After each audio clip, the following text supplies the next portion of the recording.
တင်းနှန်းသားတို့ရေအခုတခါဒိန်ချင်းဖာလူရာဖြောဆက်နီးကိုတင်ကြားပေးပါမယ်။ညို့ဖြော်ရည်ကတော့တူတူပါပဲအရင်သင်ခန်းစာအတိုင်းပါပဲမိမိတို့ကြိုက်နေတတ်တဲ့နှစ်ပတ်ခံဖြစ်ဖြစ်နှစ်လခံဖြစ်ဖြစ်ကြိုက်တဲ့ညို့ဖြော်ရည်ကိုဖြော်လိုက်ပါ။အခု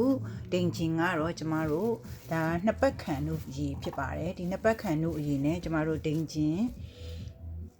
ဖာလူရာကိုဖြော်ပြပါမယ်။ဒိန်ချင်းနဲ့ကတော့နှစ်ပတ်ပဲခံပါတယ်เนาะပြီးရင်ရေခဲတက်တာထဲမှာပဲထားရပါတယ်အဲ့ဒါလေးကိုလည်းတင်နာလေဖို့လိုပါတယ်ရှင်အခုပထမဦးဆုံးဒိန်ချင်း1လီတာအရေဖြော်ပြီးသားကိုဖြော်မဲ့စလုံးထဲကိုထည့်လိုက်ပါတယ်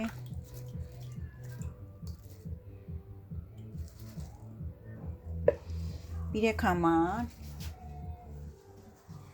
နွားနို့1လီတာကိုထည့်ပါမယ် sorry နွားနို့ကြိုပြီးသားကိုကျမတို့က900မီလီထည့်ပါမယ်1လီတာမဟုတ်ဘူးเนาะ900မီလီထည့်ပါမယ်900မီလီထည့်တဲ့အခါမှာလည်းစစ်ပြီးတော့ထည့်ပါမယ်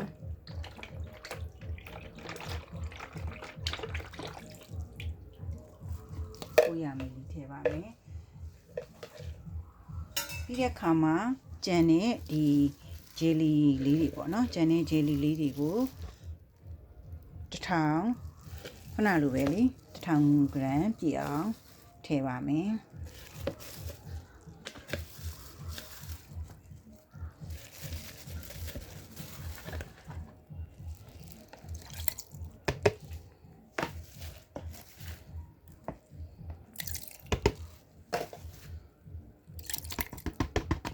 1000 gram ပြည့်အောင်ထည့်ပါမယ်ရှင်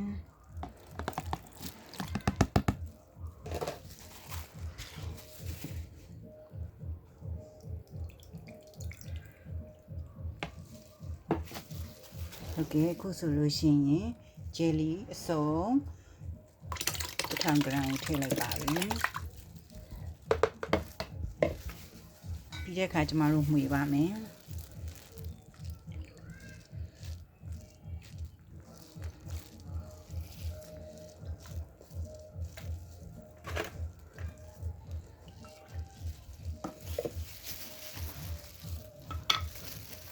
ပြီးရင် super sweet 1 gram ထည့်ရပါမယ်ရှင်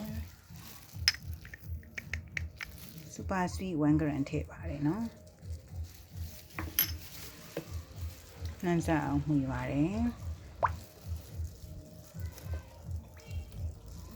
ပြီးတဲ့အခါဖာလူရာအစီ100မီလီထည့်ပါတယ်ရှင်နှမ်းစားအောင်မှီပါတယ်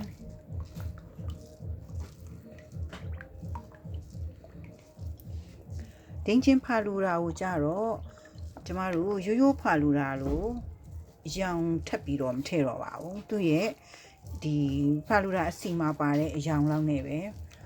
ပန်းရောင်နှုတ်ပန်းရောင်လေးအတိုင်းပဲထားပါတယ်သူအများကြီးထပ်ပြီးတော့အရောင်လေးလှအောင်ဆိုရင်မလုပ်တော့ပါဘူးသူဒိန်ချင်းဆိုတဲ့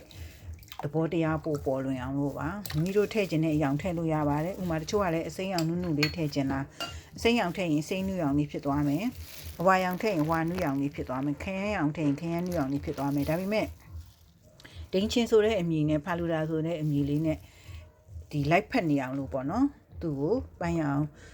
ဖြော်လေးနဲ့ဒိန်ချင်းဖာလူရာအရောင်လေးအတိုင်းပဲထားပါမယ်နောက်ထပ်ဘာရောင်မှထပ်မထည့်တော့ပါဘူးပြီးလို့ရှိရင်ခုနဆရာမတင်ကြားထားတဲ့အတိုင်းဒီကိုဖြော်ထားတဲ့ဖာလူရာကိုကျမတို့မြည်ဆန်းပါမယ်ဒိန်ချင်းပါတဲ့အတွက်ကြောင့်မလို့သူကဒိန်ချင်းပါတဲ့အတွက်ကြောင့်မလို့သူကနှစ်ပတ်သာခံပါတယ်အဲ့နှစ်ပတ်ကလည်းရေခဲတတာထဲမှာထားရပါတယ်ပြင်မာထားလို့ရှိရင်24နာရီပဲခံပါတယ်เนาะအဲ့ဒါလေးတတိထားပါเนาะဒိန်ချင်းဖာလူရာရဲ့သဘောတရားကရေခဲတတာထဲမှာနှစ်ပတ်ပဲခံပါတယ်ရှင်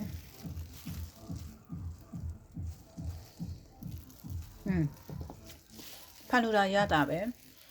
စိတ်လေးပဲဒါပေမဲ့ဒိန်ချင်းလေးစွတ်ထားကြမလို့စိတ်ချင်မှွေးပြန့်နေရတာလေးဖြစ်တယ်